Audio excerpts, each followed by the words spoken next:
The stagecoach lurched over the frozen ruts of Sagebrush, Montana, its wheels groaning under a sky heavy with November gray. Clara Hensley clutched the worn satchel on her lap. The leather cracked like her hopes, her fingers stiff and threadbare. Gloves. A child beside her, a boy no older than 6, pressed against her side, his thin frame shivering under a patched coat. She'd found him 2 towns back, half-starved, hiding in an alley with no name to give. She called him Eli, for no reason but that it felt kind. The driver's shout broke her thoughts as the coach shuddered to a stop. Sagebrush, end of the line. Clara stepped down into the biting wind, Eli's small hand in hers, his eyes wide on the muddy street lined with clapboard buildings.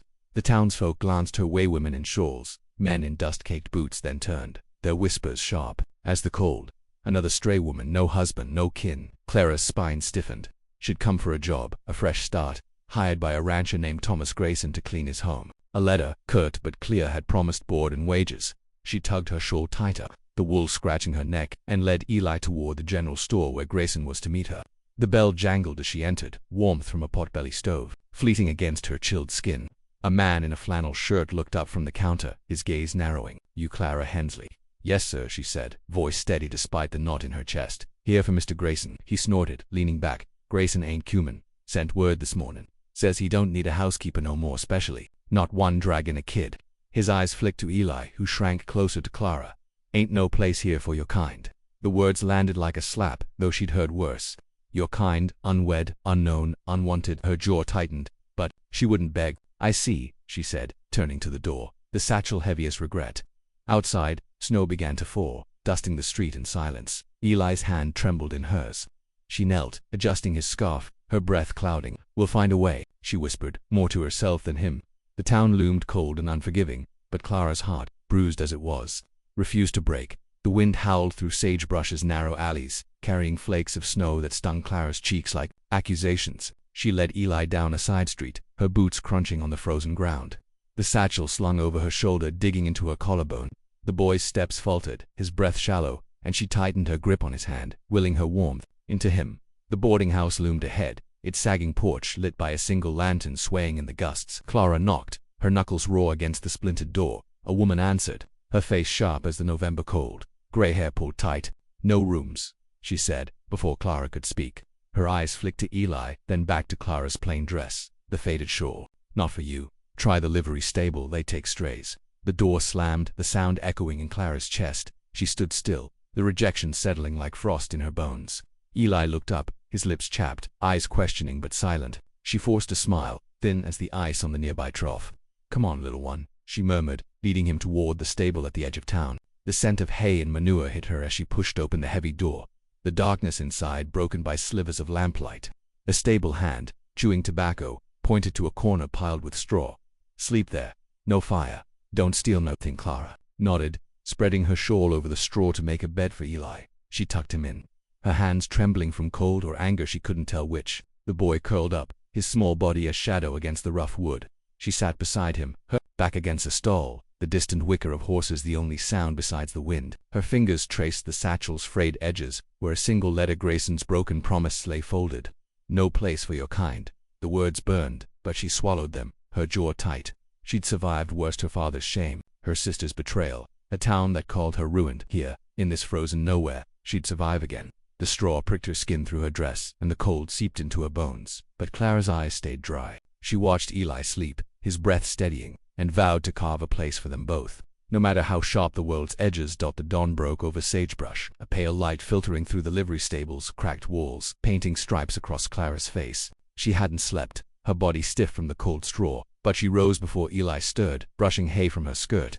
The boy's face was peaceful, his breath soft, and she let him rest, stepping into the morning chill to face the town. Her satchel held a few coins, enough for a loaf or two, but not much else. She needed work, any work. The general store's bell jangled as she entered, the air thick with the scent of coffee and leather. The same clerk from yesterday eyed her, his mouth set back again, he muttered, but Clara's voice was steady. "ISO men clean. Anything needed," he scoffed, pointing to a sign. "No charity." But a woman in a corner, her apron dusted with flour, overheard. "Mrs. Tate's bakery needs a hand," she said, voice low. "She don't care who you are if you work hard." Clara found the bakery, a squat building with warmth spilling from its open door. Mrs. Tate, round and stern, sized her up. "Can you knead dough? Scrub pans?" Clara nodded, her hands already itching to prove themselves. By noon, she was elbow-deep in flour, the heat of the oven a small mercy against the cold. The townsfolk came and went, their eyes lingering, curious, some cruel, the woman with the boy. No ring, no story. Whispers followed her like shadows, but Clara kept her head down, rolling dough, her fingers steady as her resolve. Each coin earned was a step toward a room, a bed, a life. Eli joined her in the afternoons, sitting quietly in a corner with a crust of bread she'd saved. The townsfolk's stares didn't soften, but Clara refused to shrink. She scrubbed tables until her knuckles bled, mended aprons in the dim evening light, her needle flashing like defiance. At night, back in the stable, she wrapped Eli in her shawl, humming softly to drown out the wind. The straw smelled of earth, the cold bit her skin, but each day's labor stitched her dignity back together. She wasn't broken, not yet, and as she watched Eli chew his bread, his eyes bright with trust, she knew she never would be. The bakery's warmth clung to Clara's skin as she swept crumbs from the counter, the scent of fresh bread mingling with the faint pine of the scrubbed, wooden floors. It was late afternoon, the light slanting gold through the window, dusting Sagebrush's muddy street. Eli sat in his corner, nibbling a heel of rye, his small fingers careful not to waste a crumb. The bell above the door chimed, and Clara glanced up, expecting another customer with a sharp gaze or a whispered judgment. Instead, a man stepped in, broad-shouldered but quiet in his movements, his boots leaving faint prints of red dirt, his hat, worn but clean, shaded eyes that were neither cold nor pitying. He carried a sack of flour over one shoulder, setting it down with a soft thud near Mrs. Tate's counter. "Delivery," he said, his voice low, like the rumble of distant thunder. Mrs. Tate nodded, barely looking up, but Clara caught his glance, brief, steady, curious, not the kind that judged, not the kind that lingered too long. "Name's Amos Reed," he said, almost to himself, as he adjusted the sack. "Run-the-mill housekeeper." Clara nodded, her broom still in hand, unsure why he'd spoken. "Clara Hensley," she replied, her voice quieter than she meant. His eyes flicked to Eli, who watched from his corner, then back to her. "He yours?" he asked, not accusing, just asking. "Found him," she said simply, her chin lifting a fraction. She waited for the usual shift of frown, a step back, but Amos only nodded, as if she'd told him the weather. "He's lucky, then," he said, and turned to leave. The bell chimed again, and he was gone, the door swinging shut. Clara stood, still, the broom handle warm under her palms. The air felt different, like the first crack of spring after a long winter. She glanced at Eli, who chewed his bread, oblivious. Amos's words echoed not for their weight, but their absence of scorn. Outside, the wind carried the scent of snow, but inside, Clara felt a flicker of something new. Not hope, not yet. Just the sense that someone had seen her, not as a shadow or a scandal, but as Clara, standing tall in a flour-dusted apron, sweeping a floor she'd earned. The weeks blurred into December, the cold sharpening like a blade. Against Sagebrush, Clara's days began before dawn, her hands red from kneading dough, her back aching from scrubbing pans. The bakery's warmth was her refuge, its rhythm her anchor. Eli stayed close, his quiet presence a shadow she cherished. The townsfolk's whispers hadn't dulled, but Clara moved through them, her head high, her needle flashing through mending in the evenings. Amos Reed became a fixture, his flour delivery as steady as the snow piling outside. He never lingered, but his visits left traces: a nod, a question about the weather, a glance that held no judgment. One morning he arrived as Clara swept the porch, her shawl tight against the winds. "Bite," he set the flour sack down, his breath clouding in the chill. "Cold one," he said, his voice soft but clear. "Always is," Clara replied, pausing her broom. Her eyes met his, gray as the winter sky, and something unspoken passed a thread of understanding, fragile but real. He tipped his hat, his fingers brushing the brim, and walked back to his wagon. She watched him go, the creak of wheels fading into the frost. Their exchanges grew, small but deliberate. He'd ask about Eli's appetite, or comment on the bread's crust, his words simple but never empty. Clara found herself waiting for the bell's chime, her heart stirring when his boots crossed the threshold. He never pried, never asked about the past she guarded like a locked trunk. Instead, he'd notice her hands calloused, floured as Dad once said, "You work harder than most men I know." She'd flushed, turning away, but his words settled in her, warm as the oven's glow. One evening, as she locked the bakery, Amos appeared, carrying a small bundle of kindling. "For the stable," he said, setting it at her feet. "Nights are cruel." Clara froze, her throat tight. No one had offered her kindness without a price. "Thank you," she managed, her voice low. He nodded, his eyes on hers, then turned into the dusk. The kindling smelled of pine, sharp and clean, and as she carried it to the stable, Eli asleep in her arms, Clara felt the thread between them tighten, not with words, but with the quiet weight of being seen.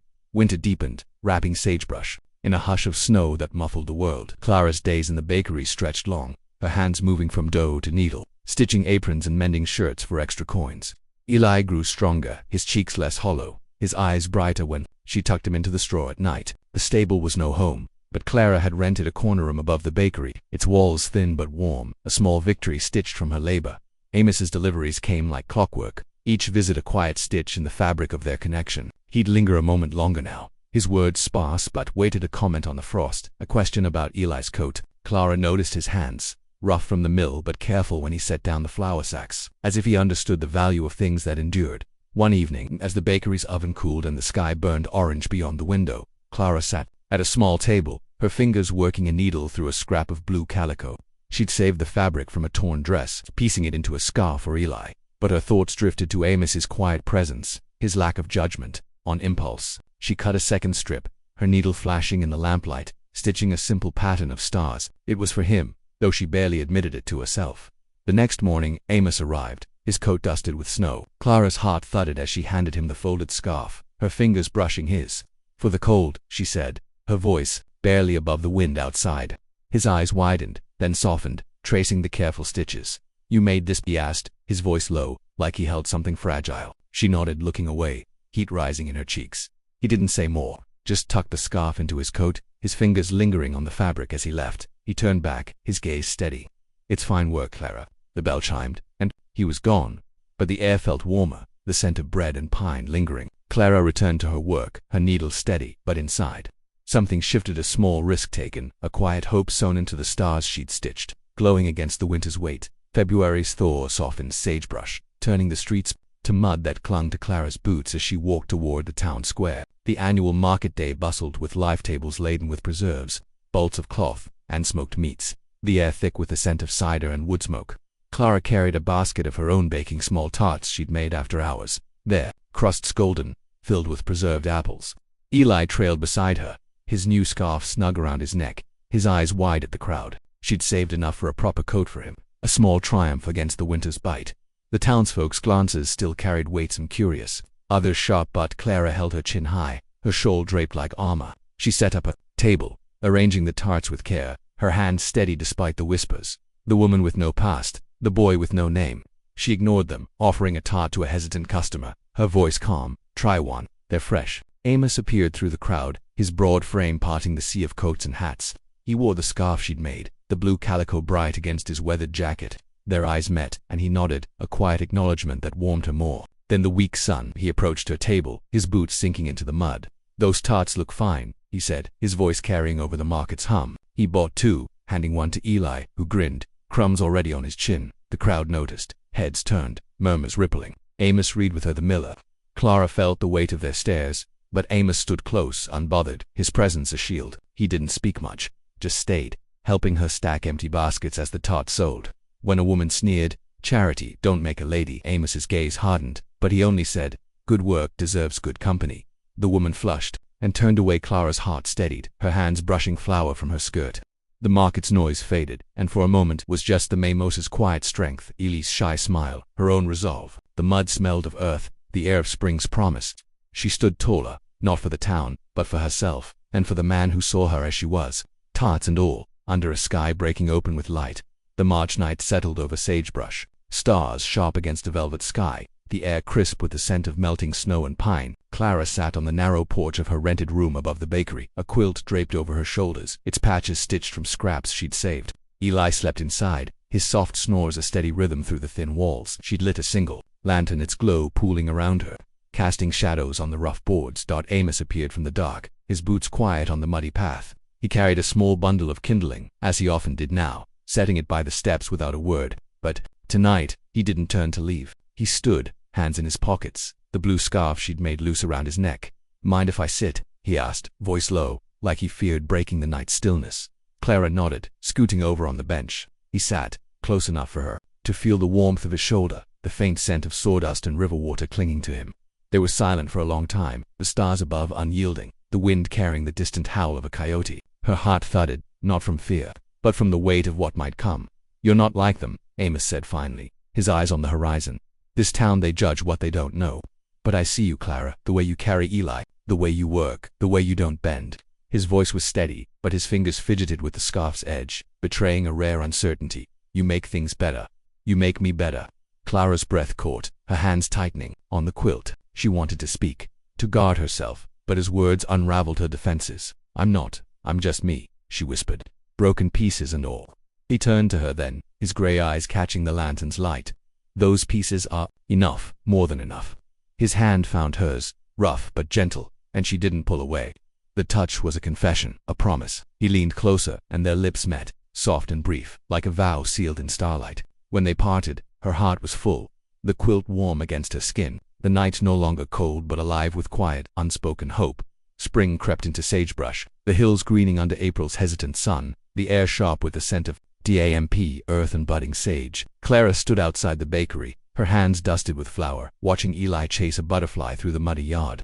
Her heart was lighter now, stitched together by months of labor and Amos's quiet presence. The townsfolk's whispers had dulled, not gone, but Clara no longer carried their weight. Amos approached, his wagon creaking, loaded with lumber from the mill. He'd been coming by more often, not just for deliveries but to share a meal or fix a loose board on her porch. Today his eyes held a purpose that made her pulse quicken. "Got something to show you," he said, offering a hand. She hesitated, then took it, his calloused fingers steady against hers. Eli scampered behind, clutching a stick he'd fashioned into a sword. They walked to a plot just outside town, where a small cabin stood, half-built, its frame smelling of fresh-cut pine. "Been working on it," Amos said, his voice low but proud. "Thought it could be a home for you, Eli." "Me." Clara's breath caught, her eyes tracing the sturdy beams, the windows waiting for glass. It was modest, but it was theirs, a future carved from his hands, and her hope. Thought she turned to him, the wind tugging her shawl. "You mean it?" she asked, her voice soft, afraid to break the moment. He nodded, pulling a small ring from his pocket, simple iron, polished smooth. "Ain't much, but it's true," he said. "Marry me, Clara, let's build this together." His eyes held hers, steady as the earth beneath them. Tears pricked her eyes, not from pain but from the weight of being wanted. She nodded, slipping the ring onto her finger, its cool metal grounding her. Eli tugged her skirt, grinning, and she knelt to hug him, his warmth the promise of family. Later, they walked the plot, planning a garden, carrots, beans, a patch for wildflowers.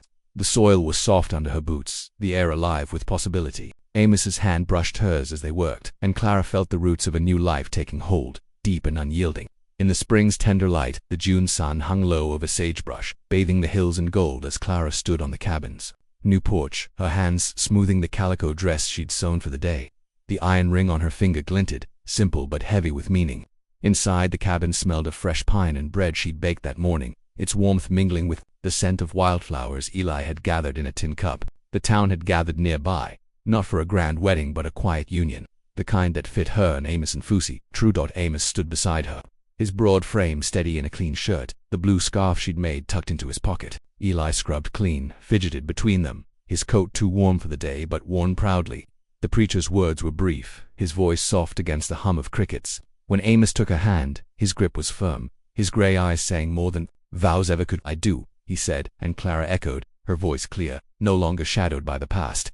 The townsfolk watched, some with softened eyes, others still whispering, but Clara didn't care. She'd built this life stitch by stitch, tart by tart, day by day. Amos had seen her through it, not as a savior but as a partner. After the vows, they shared a meal under the open sky, tables laden with her bread, neighbors' preserves, and Amos's cider. Eli laughed, chasing fireflies, his joy a melody Clara hadn't known she needed. As dusk settled, Amos led her to the porch, away from the crowd. They sat, shoulders brushing, the silence between them warm, full of unspoken promises. The stars emerged, sharp as the night he'd first spoken his heart. "You reminded me who I already was," Clara said softly, her hand finding his. He squeezed it, his smile quiet but deep, the kind that rooted her to this place, this moment. The cabin stood behind them, its windows glowing with lantern light, a garden taking shape in the yard. The wind carried the scent of sage and earth, and Clara felt whole, not mended, but grown anew. Her dignity woven into every choice, every love, every starlit breath shared with the man who saw her, always, for who she truly was.